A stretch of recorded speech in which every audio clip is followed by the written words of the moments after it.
Hey, Victory here. Another episode of Victory to You. And today I got a problem with my garage door. It's winter time and the seal on the bottom is gone. And when I mean gone, it's really gone. So it actually was my fault. I got a rooftop carrier on the Element and I caught it on the door and basically tore it all up. So I was trying to find a way that I can replace it and try to cover up the damage that I've done. And so I'm going to show you how to do it. So let's take a look. So I looked around online trying to find something that would work, and I found this Does he? Does he or doesn't he? I don't know, but what's good about this, it's got quite a big angle, about a good 1.5 inches there, and I'm hoping that that is going to cover up the damage on the front of the door. And it's pretty wide on the bottom, so we'll have to figure a way to attach that to our existing door. There's channels on the bottom that hold the gasket, and also it has a channel at the front that holds kind of a brush. See, there's a brush thing about 2 inches long, and that brush goes on there, and supposedly that is good for keeping rodents out. Yeah, rodents, but also leaves and other debris. So I think this might work, but we'll have to see what we need to do. Well, let's go take a look at the edge and see what kind of damage we're dealing with.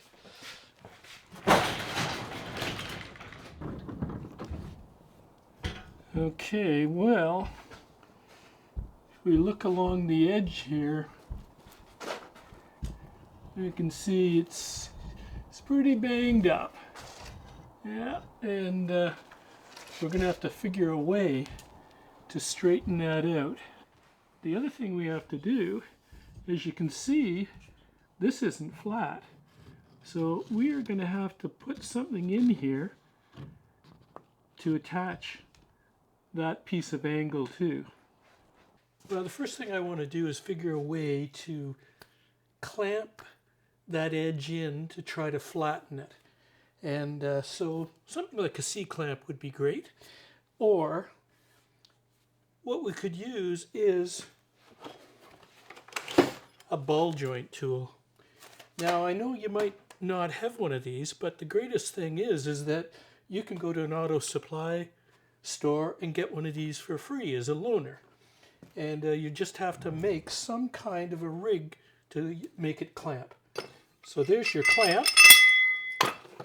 And if you know how these work, you thread this in. And you need something to push against. So in this case, what I made was a little block, because I don't want to damage the back side of the door. And I made that block so that it'll just fit in here, like this. Okay.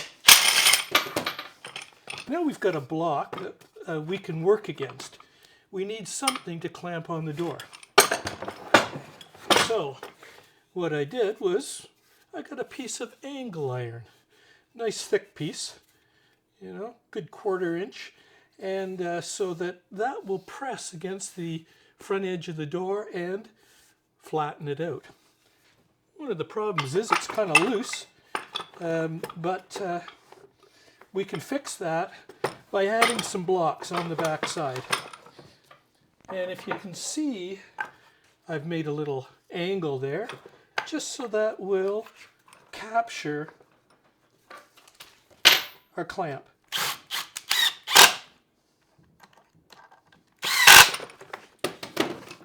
So if you can see that now, that is connected on there. You can slide back and forth. And we can use that to tighten or loosen it off. There we go. Garage door straightener. Now let's give her a try.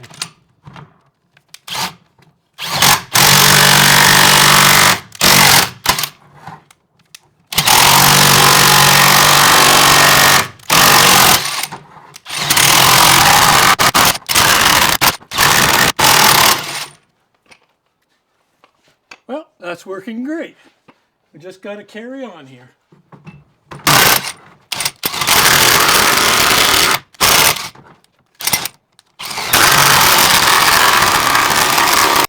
Well, that went quite well. So now we can use our edge to cover that up. But we do have to fill this in to make it level. So that's our next job. And I'm going to use my favorite exterior material, which is called Extira, which is a exterior grade MDF. So see if we can find some of that. Well, I found a piece here. Extira, don't use, but we are going to use it. So I cut our Extira, the exterior grade MDF, into strips. 3/8 of an inch by 1 inch is what we needed, and a couple of 6-foot long pieces. And then I drilled holes in there and countersunk them, and so we can screw this on with self-tapping screws.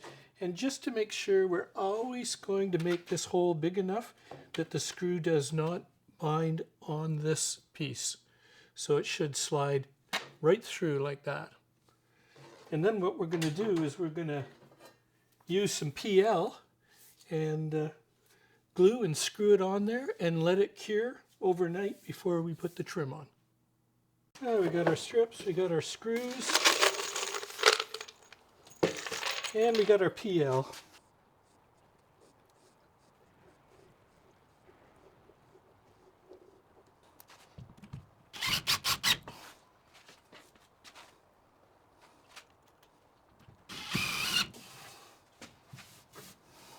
Luckily, the temperature is above freezing. It's about 5 degrees, so hopefully that'll cure overnight.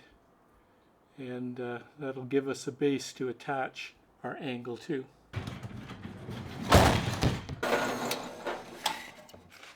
I want to just countersink the screws so they sit below the surface. So now we've got that one all done, we can go ahead and do the rest of them. I only got a 12-foot door, and I had to buy a 16-foot one because they only come 10 and 16. So I won't be able to use the whole thing, but I ended up buying this one because it was a return. It was a warehouse special. Supposedly brand new, just in a different package, but I mean the package looks fine. So we have 5 of these pieces, and we actually only need 4. So we can figure out something to do with the other ones. But so that's 3. So and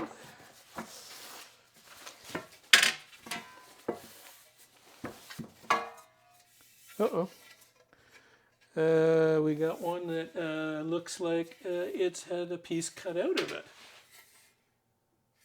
So somebody's taken this and sent it back, chopped a piece out. Oh, scratches on that. Oh, this one's got a notch out of it here. Take a look at that.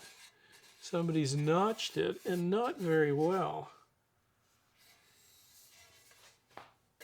And just put it back in the package and send it back. So we're going to be talking to Amazon about this one. So, but the brushes look like they were never used, so they look good.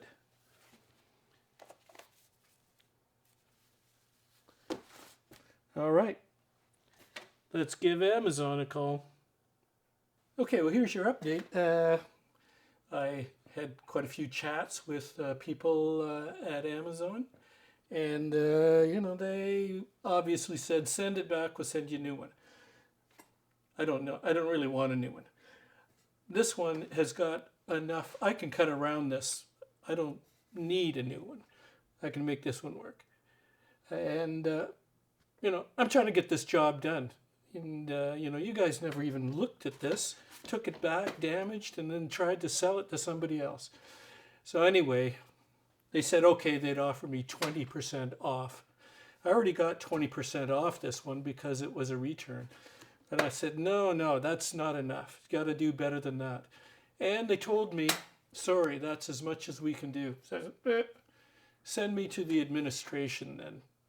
And somebody else got on the line and chit-chatted to them. They looked over the problem and said, we'll give you a full refund and you can keep it.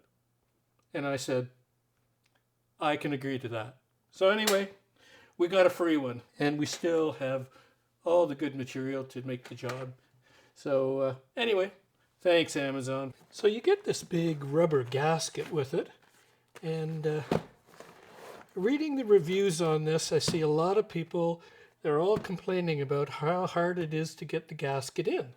And they're putting dish detergent on, sliding it, trying to pull it down, and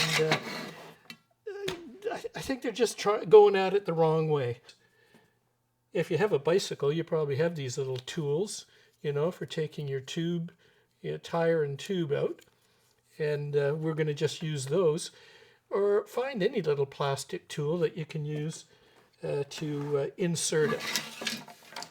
So I am going to show you how to do it. And I haven't even done this yet. But sliding this down the length of the track is just going to be impossible. So what we're going to do is just hook it in. So when our track is on the door, we're going to hook in one side.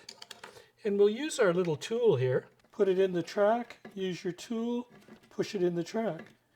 Once it's in there, you can tell because it slides easily. And we'll just go all the way along there and we'll hook one side in there. So it'll be just hanging like this. And once we have that done, we'll just take the other side, hook it in the top, take our same little tool, and we'll just push that in. And there it is. It's done. Just go all the way along like that. That's all you have to do. That's what it is. Just a little plastic pry bar.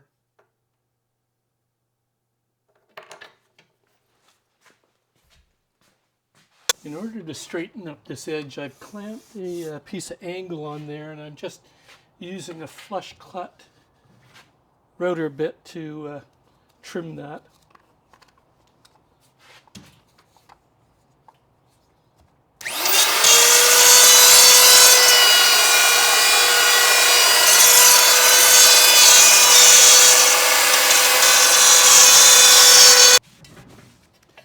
So now that we've got this edge all straight, I've added a piece of aluminum angle on there just to finish it off. And then when we add our trim on the outside, we're going to glue it and screw it from underneath, and it will come right here like this, nice and flush to this edge. So we've got our angle on that side, and what we'll do is we'll just glue this on the front and screw it underneath. I'm hoping not to have any surface screws here. I put some masking tape on here just to give me the line so that I know exactly where that needs to go. And we'll get that mounted on there. And I believe we're ready to put our first piece on.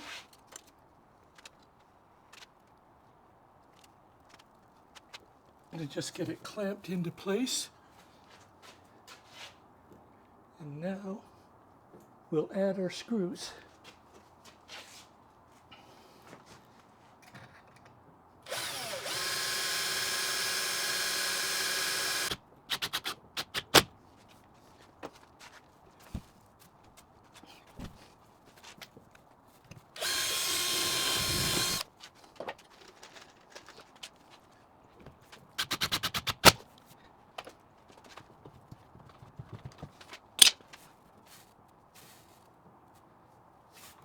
So far, so good.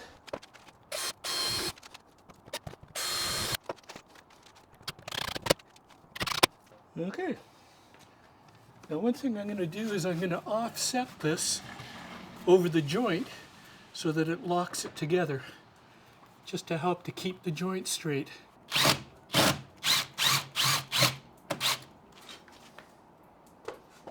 Well, that is almost better than the brand new version.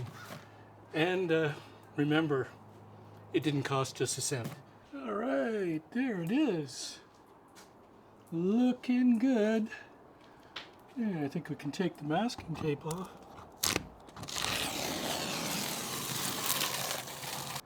That is one good looking garage door seal. Well, a couple little tricks that I've learned here. These little things, they're pretty hard to use.